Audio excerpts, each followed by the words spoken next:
ভিতরে এই যুবকের গায়ে দুর্গন্ধ, গোশত পয়সা পয়সা পড়ে যেতেছে। বিবি সাপ রাখে না, শ্বশুরালয় কেউ তারে ঘরে রাখে না, লাত্তি দিয়ে তাড়ায় দিছে। এই যুবক রাস্তা দিয়ে ঘোরে, ওই হুজুরের সাথে সাক্ষাৎ। আল্লাহ রাব্বুল আমিন বলে, গোলাম শোনো, নফসের তাড়নায় কেউ যদি গুনাহ করে ফেলো, হতাশ হইও না, আমার নবীর উপরে দুরূদ পড়ো, আমি আল্লাহর কাছে মাফ চাও, আমার নবীর মাধ্যমে ক্ষমা চাওয়াও। আমার নবী তোমার জন্য যদি ক্ষমা চায়, লাওয়াজাদুল্লাহ তাওয়াবার রহিমা, আমি আল্লাহকে পাইবা তোমার তওবা কবুলকারী হিসাবে। দেখেন থানবী রহমাতুল্লাহি আলাইহি লেখেন, যদি কোনো ব্যক্তি দোয়া করে তাওয়াক্কালতু আলাল্লাহ বলে, এই লোকটার দোয়া কবুল হবে প্রয়োজন যদি হয় কয় বছর পরে? 20 বছর পরে। থানবী রহমাতুল্লাহি আলাইহি লেখেন, আল্লাহর এক বান্দি পেটের ভিতরে বাচ্চা, বিবি বাচ্চা পেটের ভিতরে ঘুরে বেড়ায়, হঠাৎ করে স্বামী দুনিয়া থেকে মরে গেছে, বিদায় হয়ে গেল। এবার বিবি সাহেব কান্দের কে ওরে, মালিক এখন আমার উপার্জন করে খাওয়ানোর মতো কোনো মানুষ নাই। এবার বিবি সাহেব দোয়া করে, গো আল্লাহ, আমার পেটের বাচ্চাটা যদি ছেলে সন্তান হইতো তাহলে উপার্জনের একটা মাধ্যম হয়ে যাইত। ঠিকই দেখা গেল বাচ্চা হয়ে গেছে, ছেলে বাচ্চা। মায়ের মন খুশি নেবে যান, ছেলে হলে মোটামুটি সবাই খুশি হয়। এবার দিন যায়, ছেলের প্রতি মায়ের আশাও বাড়ে, দিন যায়, ছেলের প্রতি মায়ের আশা আরও বাড়তেছে। এবার ছেলে বড় হয়ে গেছে, মা সুন্দরী রূপসী এক মাইয়া দিয়া এই ছেলেকে বিয়ে করাইছে। মনে রাখবেন ভাই, এরকম এটা শুধু বউ না, একরকম সুন্দর বুদ্ধিজীবী। বুদ্ধিজীবী বুঝেন তো, মানে সারাক্ষণ আমার বুদ্ধি দিয়ে আমার মা থেকে কেমনে আলাদা করা যায়, শুধু বুদ্ধি দিয়ে বাড়ায়। এমন বুদ্ধিজীবী মনে হয় আপনাদের এই মাগুরাতে নাই। এর নাম কি জীবী? বুদ্ধিজীবী। এই বুদ্ধিজীবী ছেলেরে বুদ্ধি দিছে যে দেখো, তোমার মা পানির পিক ফালায় ঘরটারে নোংরা করে রাখে, তোমার মারে ঘর থেকে বের করে দাও। যদি তোমার মা এই ঘরে থাকে আমি তোমার সংসারই করবো না। ছেলে চিন্তা করলো, যে ডিব্বা পাইছি রে বাবা, এই ডিব্বা গেলে তার পাওয়া যাবো না। ছেলে গিয়ে মায়েরে কয়, মা তুমি এই ঘর থেকে বের হয়ে যাও। নাউজুবিল্লাহ বলেন না। এবার মায়ের উপরে যেন পাহাড় ভাঙ্গা পড়া, হাড়ে, আরে বাবা তোরে নিয়ে তো আমার বড় আশা ছিল, তুই আমার আশার ভিতরে ছাই দিয়ে দিলি, আমার ঘর থেকে বের হইতে বলোস। মা আড়ালে গিয়ে ফুপায় ফুপায় কাঁদলেন, চোখের পানিটা মুইসা আইসা ছেলের কাছে এসে বলে, বাবা এই যে নাও, তোমার হাতে একটা ফল দিলাম, পাকা ফল, এই ফলটা আজকে রাতটা বুকের মাঝখানে রেখে ঘুমায় যাবা, সকাল হওয়ার পরে এই ফলটা আমার হাতে দিয়ে দিবা। যদি দিতে পারো তাহলে আমি ঘর থেকে একাই বের হয়ে যাবে, কোনো মাতাব্বরের প্রয়োজন নেই। ছেলেও খুশি, পুত্রবধূও খুশি। এটা একটা ব্যাপার হলো, বুকের মাঝখানে ফলটা রেখে ঘুমায় যাবো, সকালবেলা হইলে মারে ফলটা দিয়ে দিব, দুজন গল্প করলে তো রাত কেটে যাবে। ঠিকই দেখা গেল মনের অজান্তে অনিচ্ছা সত্ত্বেও এই পিঠের চাপা লাইগা ফলটা গইলা পানি হয়ে গেছে। সকালবেলা মা চলে আসছে, বাবা দাও আমার আস্ত ফলটা আমার হাতে দিয়ে দাও। ছেলের চেহারাটা মলিন করে বলে, মা ফল তো আমার হাতে ছিল, কিন্তু বুকে ডাকছিলাম, মনের অজান্তে অনিচ্ছা সত্ত্বেও ফলটা পিঠের চাপা লাইগে গইলা পানি হয়ে গেছে। মা তখন ফুপায় ফুপায় কাঁদে আর কয়, বাবা শোন, তোর বাবা মারা গেল 5 বছর, তুই আমার ওই সন্তান, যে সন্তানটাকে একদিন 2 দিন নয়, 1 মাস 2 মাস নয়, 5টা বছর আমি মা এই বুকটার মাঝখানে রাইখা ঘুমাইছিলাম। আল্লাহর কসম, 1 মুহূর্তের জন্য পিঠের চাপা লাগতে দেই নাই। আর তুই আমার ওই সন্তান, আর আজকে আমারে তুমি বাড়ি থেকে তাড়াইয়া দাও। আচ্ছা আমি চলে যাই। ছেলের মনে একটু মায়ের ভাব চলে আসছে, মা যায়ও না, আমি বুঝছি তুমি অনেক কষ্ট করে আমারে পালছো। এখন বেশ কিছুদিন থাকলেন, ওই বুদ্ধিজীবী বুলাইয়া বালাইয়া নিজের স্বামীরে এবার নিয়ে গেছে বাবার বাড়িতে। গরজামাই থাকবা, কোনো কাজ করে খাওয়া লাগবে না, আমার আবার অনেক টাকা পয়সা আছে। মনে রাখবেন বাবা, অনেক পাপ পৃথিবীতে এমন আছে যে পাপের জন্য আল্লাহ ছাড় দেয় কিন্তু ছেড়ে দেয় না। 20 বছর এই ছেলেটা যখন বউ নিয়ে চলে আসে, তখন ছেলের পিছে পিছে মা তাকায় আর বলে, তুই আমার উপার্জনে ভরসা ছিলি বাবা, বুঝলি না, চলে যাবি, যা, আমার কোনো টেনশন নাই, যার কেউ নাই তার এই কথাটা আরবি বানাইলেই হয়, তাওয়াক্কালতু আলাল্লাহ। মায়ের ভরসা কার উপরে? আল্লাহর উপরে। মা বুক ভরা আশা নিয়ে আল্লাহর উপরে ভরসা করে তাকায় আছে, প্রতিদিন দোয়া করে। 20 বছর হয়ে গেল, এই ছেলে মায়ের কোনো খোঁজ খবরও নেয় না। আল্লাহ তাআলা রাগান্বিত হয়ে গেলেন। 20 বছর পরে দুরারোগ্য ব্যাধিতে আক্রান্ত হয়ে গেছে এই যুবক। এমন ভিতরে এই যুবকের গায়ে দুর্গন্ধ, গোশত পয়সা পয়সা পড়ে যেতেছে। বিবি সাপ রাখে না, শ্বশুরালয় কেউ তারে ঘরে রাখে না, লাত্তি দিয়ে তাড়ায় দিছে। এই যুবক রাস্তা দিয়ে ঘোরে, ওই হুজুরের সাথে সাক্ষাৎ। এ মিয়া কাঁদতেছো কেন? হুজুর কাঁদতেছি, আমার যাওয়ার কোনো জায়গা নেই। কেন? বাবার বাড়িতেও জায়গা নাই, শ্বশুরালয়েও জায়গা নাই, গা দিয়ে দুর্গন্ধ, এবার হুজুরে কয় যাওয়ার জায়গা নেই, তোমার কি মা বাইসে আছে? হ্যাঁ আমার মা বাইসে আছে। কয় যাও, যাই দেখবা মায়ের আসল অনেক লম্বা। তাও সুবহানাল্লাহ কয় না? আরে বাবা বুঝবেন যারা হারাইছেন যে কি নিয়ামতটাই হারাইছেন। যুবকরে বলে এই মিয়া যাও মায়ের কাছে, দেখবা মায়ের আসল অনেক লম্বা। কা হুজুর আমি যে 20 বছর আমার মায়ের খোঁজ খবর নেই না। কই 20 বছর না 50 বছর যদি খবর না নাও, মায়ের সামনে দাঁড়ায় যাবা, চেহারাটা মলিন করবা, তোমার চোখ দিয়ে পানি জমিনে পড়ার আগেই তোমার মা তোমার আগে জড়ায় ধরে কব বাবা কান্দিস না, তোরে মাফ করে দিছি। এর নাম কি? এর নাম মা। ভাই সবার ব্যাপারটা আমার ধারণা নাই, তবে সাধারণ পাবলিকের সাথে আমার সম্পর্ক খুব বেশি।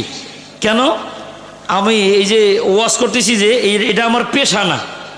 শীতকাল আইলে আমার ঘুম ধরে না, বাংলাদেশের মানুষ ছাড়ে না, এই জন্য এক একদিন এক এক জেলায় দৌড়ে দৌড়ে বয়ান করা লাগে। কিন্তু আমার পেশা হলো ডাক্তারি করা।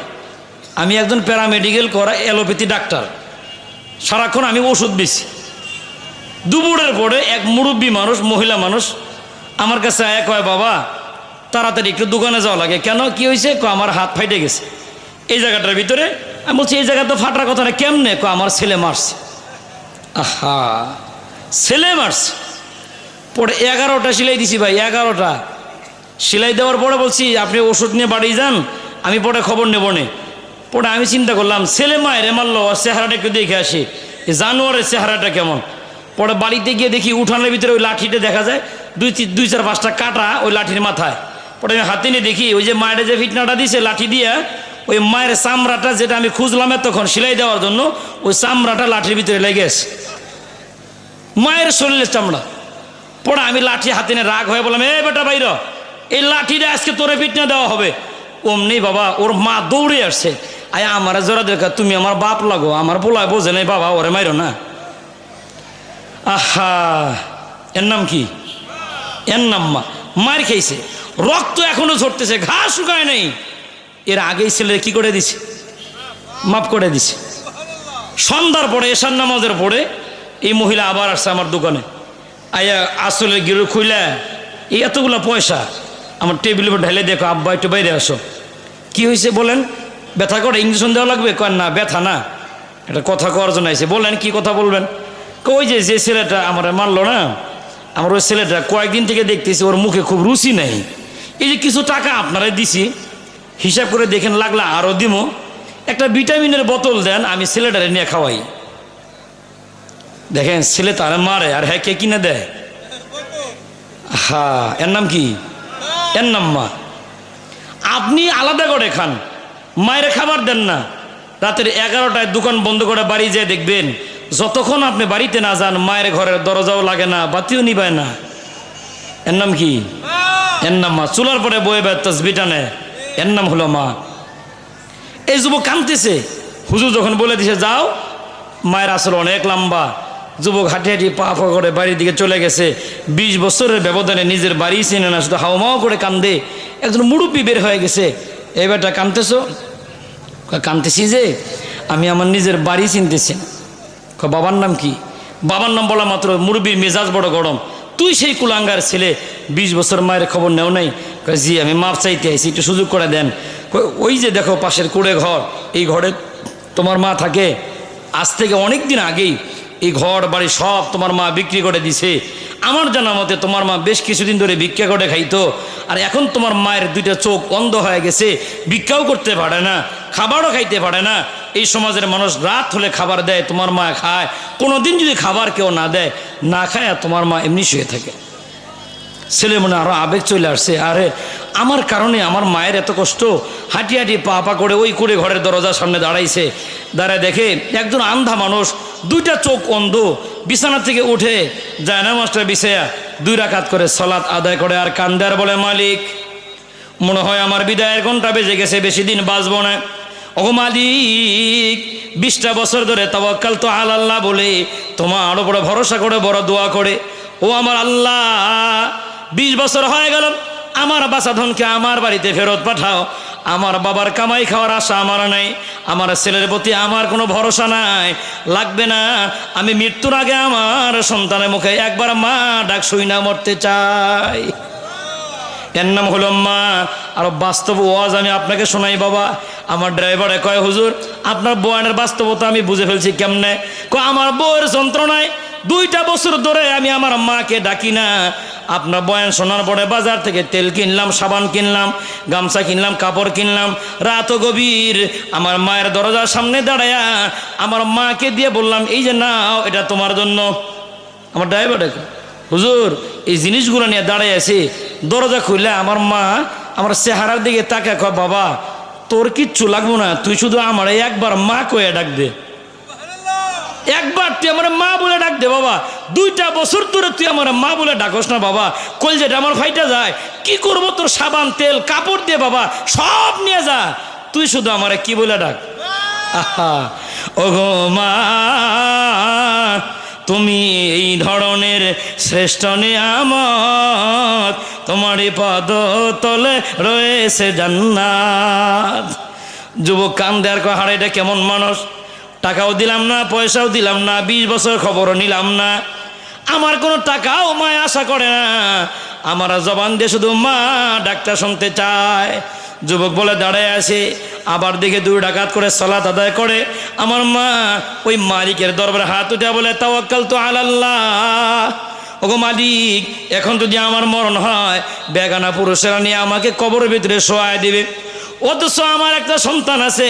ওগো আল্লাহ আমার দোয়াটা কবুল কইরা আমার বাবারে বাড়িতে ফেরত পাঠিয়ে দিলে আমি বেগানা পুরুষের মাধ্যমে কবরে যাওয়া লাগলো না, আমার সন্তান আমার কবরে শোয়াইলো। মা কান্দের দোয়া পড়ে তাওয়াক্কালতু আলাল্লাহ, আর শুধু মা ডাক শোনার জন্য ব্যাকুল। যুবক ডাক দেয়া বলে দরজার সামনে দাঁড়ায়া আমার মনের অজান্তেই মুখ থেকে বের হয়ে গেল ওগো মা তোমাকে আর কাঁদতে হবে না, তোমার হারায় যাওয়া মানিক তোমার দরজার সামনে দাঁড়ানো। যুবক বলে আমি যখন মা বলে ডাক দিলাম, যে লোকটা বিছানা থেকে দাঁড়াইতেও পারে না, যে লোকটা হাঁটতেও পারে না, আমার মা ডাকটা শোনা মাত্র বিছানা থেকে লাফ দিয়ে দাঁড়ায় বলে কে রে বাবা তুই আমার মা বলে ডাক দিলি, আমার চোখ অন্ধ হয়ে গেছে, আমার কান কিন্তু বধির হয় নাই রে বাবা, আমার মনটা কয় এটা আমার বাবার কণ্ঠের আওয়াজ। আয় রে বাবা এই যে বুকটা পাইতা দিলাম, আয় আমার বুকে আয়, ওই যে দেখ দরজাটা খোলা। আরে বাবা আজকে দরজাটা খুলি নাই, আজ থেকে 20 বছর আগে তুই যখন চলে গেছিস বাবা, আমি প্রত্যেক দিন বিছানায় ঘুমাইতে যাই, দরজা লাগাইতে গেলে আমার মনে বলে দরজাটা লাগাইস না, তোর বাবা আয়া তোরে মা বলে ডাক দিবে। আইরে বাবা ওই যে দেখ দরজাটা খোলা, 20টা বছর ধরে তোর একটা মা ডাকটা শোনার জন্য আমি মা 20টা বছর ধরে দরজা লাগাইয়া ঘুমাই না। মায়ের হাত পাইটা ডাকে আর কয় আইরে বাবা। ছেলে দৌড়ে মায়ের বুকে জড়ায়া পড়ে, মা কান্দে সন্তানও কান্দে, মা ছেলের মুখের ভিতরে হাত দেয়, হাত দিয়ে গালটা লারে, চোখ লারে, নাক লারে, গালের ভিতরে চুমা খায়, মুখের ভিতরে চুমা খায়। ছেলে কান্দের কয় মা পৃথিবীর মানুষেরা বলে আমার শরীর দিয়ে দুর্গন্ধ, তুমি যে আমার চুমা খাও তোমার কি নাকের ভিতরে গন্ধ লাগে না? মা কান্দার কয় বাবা শোন, এমনও সময় ছিল খাবার খাইতে বসছি বাবা, আমার কোলের ভিতরে পায়খানা করে দিছো, ওই ঘরের সব মানুষ খাবার নিয়ে বাহিরে চলে গেছে, দুর্গন্ধ।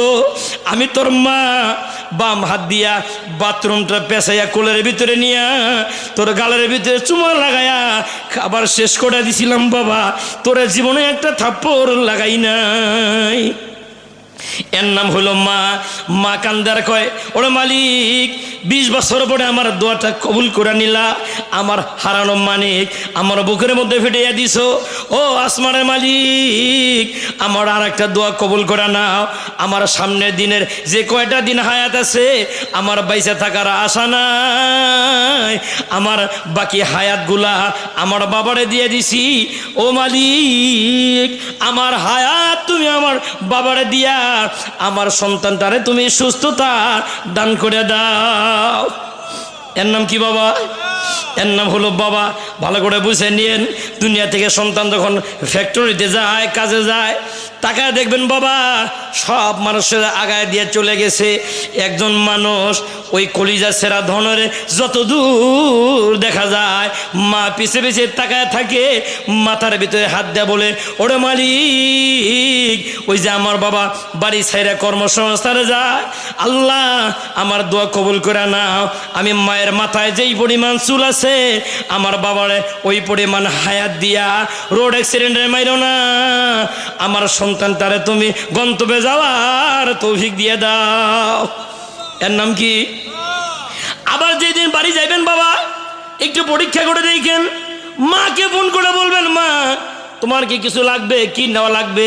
দেখবেন সব মায়েদের একই বক্তব্য, বাবা আরে বাবা কিছুই লাগবে না, তুই তাড়াতাড়ি বাড়ি আয়। ছেলেদেরকে বলে, ছেলে বলে আব্বা আমার এটা লাগবে, বউ বলে আমার এটা লাগবে, সবার জন্য সব কিনে নিয়ে বাড়ি চলে গেছে। বাবা সবার নজর থাকে ব্যাগের দিকে, একজন মানুষের নজর থাকে আমার দিকে। এর নাম কি? মা হিসাব হাত দিয়ে মুখলারে, বাবা তোর মুখটা বড় মলিন, মনে হয় কিছু খাস নাই, আয় তোর আসার সংবাদ শুই না আমি মা সারাদিন কিছু খাই না। এর নাম কি? বুঝবেন যারা হারাইছেন বাবা, এ চান্স একবারই হারায় গেলে আর সুযোগ সারা পৃথিবীর মালিকানা পাইতে পারেন, সম্পদ পাইতে পারেন, এই দুইটা হাত দিয়া মা আর বাবার বুকে একবার মাটি দিলে আর সুযোগ নাই। বাবা যাদের বাড়িতে আছে গনিমত মনে করো। এজন্য বলি ভাই, যদি কোনো গাছ বড় হয় কাইটেন না, ফল না দিলেও ছায়া দিবে। আর মা বাপ যদি বার্ধক্যে উপনীত হয় দমক দিয়ে না বাবা, আপনারে কামাই করে না খাওয়াইলেও ওই ঘরে বসে বসে আপনার জন্য দোয়া করতে থাকবে বাবা। এর নাম মা। ওই মায় কান দেখো, আল্লাহ আমার দোয়া কবুল করছো, 20 বছর হয়ে গেছে আমি হারানো মানিক খুঁজে পাইছি, আল্লাহ আমার ছেলেকে সুস্থতা নসিব করে দাও। মা কান্দে, সন্তান কান্দে, ছেলে চিৎকার করে বলে, মা তুমি আমার জন্য দোয়া করছো, আমার সুস্থতা অনুভব মনে হচ্ছে। এইভাবে দীর্ঘদিন যাইতেছে, 7-15 দিন পরে যুবক বলে, মা আমি এখন নিজেকে পূর্ণাঙ্গ সুস্থতা মনে করতেছি। রোগ দেওয়ার মালিক, উঠে নেওয়ার মালিক। এই জন্য মা বাবার মনে কষ্ট দেওয়ার যে গুনাহ, মা বাবা যদি মাফ করে দেয় সাথে সাথে কে মাফ করে দেন? আল্লাহ মাফ করে দেন। 20 বছর পরে হলো এই মহিলার দোয়া কে কবুল করছেন? আল্লাহ কবুল করছেন। এইটাই থানবী রহমাতুল্লাহি আলাইহি বলেন, হোক নারী হোক পুরুষ, সবার ভরসা যদি ওই মালিকের উপরে হয়, বিপদে আপদে এই মানুষগুলো যদি আল্লাহর শরণাপন্ন হয়, আল্লাহর উপরে ভরসা করে, সে যত বড় বিপদেই থাকুক তারা বাঁচায় দেওয়ার মালিক, বাঁচায় দেওয়ার মালিক। আসেন ভাই, আমরাও বিপদ দেখব, যেখানে আল্লাহর উপরে ভরসা করব সেখানে। আজকের এই মাহফিলটা মূলত একটা দোয়ার অনুষ্ঠান। যারা আসছেন প্রাণ ভরে সবাই সবার জন্য দোয়া করে যাইবেন। অনেকের নাম আমার কাছে বলছেন, অনেকের নাম মনে নেই। এই যে পাশে কবরস্থান, আহারে জানি না কার জন্য কলিজার টুকরা সন্তান শুয়ে রয়েছে, কার জন্য আদরের বাবা, কলিজার টুকরা মা এখানে শোয়া। প্রাণ ভরে দিল ভরে এটা দোয়া করে যাইবেন। আহারে কার দোয়া কখন কবুল হয় বাবা বলা যায় না। আল্লাহ তারা যেন এই মুর্দাকান্তের সবার কবর আযাব মাফ করে জান্নাতের ফয়সালা করে দেন বলে আমিন। এই সুদীর্ঘ 24টা বছর ধরে এই মাহফিলের এই ঐতিহ্য যারা ধরে রাখছেন, যারা টাকা পয়সা বুদ্ধি শ্রম দিয়া এই মাহফিলটা টিকে রাখতেছেন, আমি প্রাণ ভরে দোয়া করে মালিক যেন এই সব ভাইদের এই টুটাফাটা দানগুলা কবুল করেন। এটা যেন আমাদের নাজাতের উসিলা হিসাবে আল্লাহ কবুল করে নেন বলে আমিন। আগামী বছরে আরও বড় পরিসরে হোক, এজন্য সবার মন মানসিকতা আছে তো ইনশাল্লাহ? সবার আছে ইনশাল্লাহ? আলহামদুলিল্লাহ বলেন আলহামদুলিল্লাহ। পাশে দেখেন কি ভাগ্যবান আপনারা, একটা মসজিদ আপনাদের অক্লান্ত পরিশ্রম আর মহব্বতের ফসল, পাশে একটা মাদ্রাসা, কি চমৎকার দৃশ্য দেখেন। মসজিদ মাদ্রাসা একই মাটিতে, পাশেই কবরস্থান, সারাক্ষণ কোরআন তেলাওয়াত করা হয়। আপনাদের দানের ফসল, 8টা ছেলের মাথায় পাগড়ি দেওয়া হলো।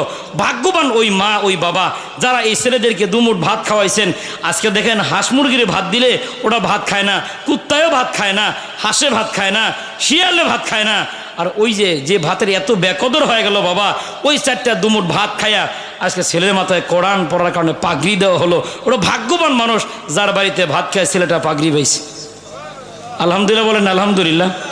নতুন কোনো ছেলে আসলে এলাকার পড়শি যারা আছেন মাদ্রাসার মোতামি সব যায়, যদি বলে ভাই একটা ছেলে লজিং নেন, নেবেন তো ইনশাল্লাহ? সবাই নেবেন? আল্লাহ তাআলা যেন আমাদের এই আবেগগুলো কবুল করেন বলে আমিন। আল্লাহ যেন আমাদের সবাইকে কোরআন কারীম পড়ে বুঝে এই দুনিয়া থেকে বিদায় নেওয়ার তৌফিক দান করেন। হাদিসে আসছে আল্লাহ নবী বলেন, যারা কোরআনের মহব্বত নিয়ে কবরে চলে যায়, এই লোকটাকে যখন কবরে শোয়ানো হয়, যা আল কোরআন ইনদা রাসিহি, এই লোকটাকে কবরে শোয়া বুকে মাটি দেওয়ার আগেই কোরআন তার মাথার কাছে গিয়ে হাজির হয়। আর কোরআন বলতে থাকে, আল্লাহর বান্দা ভয় পায়ও না, ভাবতেছো আমি সাধারণ কিতাব, না, আমি আল্লাহর কোরআন। দুনিয়াতে কোরআনকে মহব্বত করেছো, তোমার কবরে হাজির হয়ে গেছি। থাকবো কতক্ষণ জানো? এই কবরটা যতক্ষণ জান্নাতের বাগান না হবে ততক্ষণ আমি তোমার সাথে এই কবরের ভিতরে থাকবো।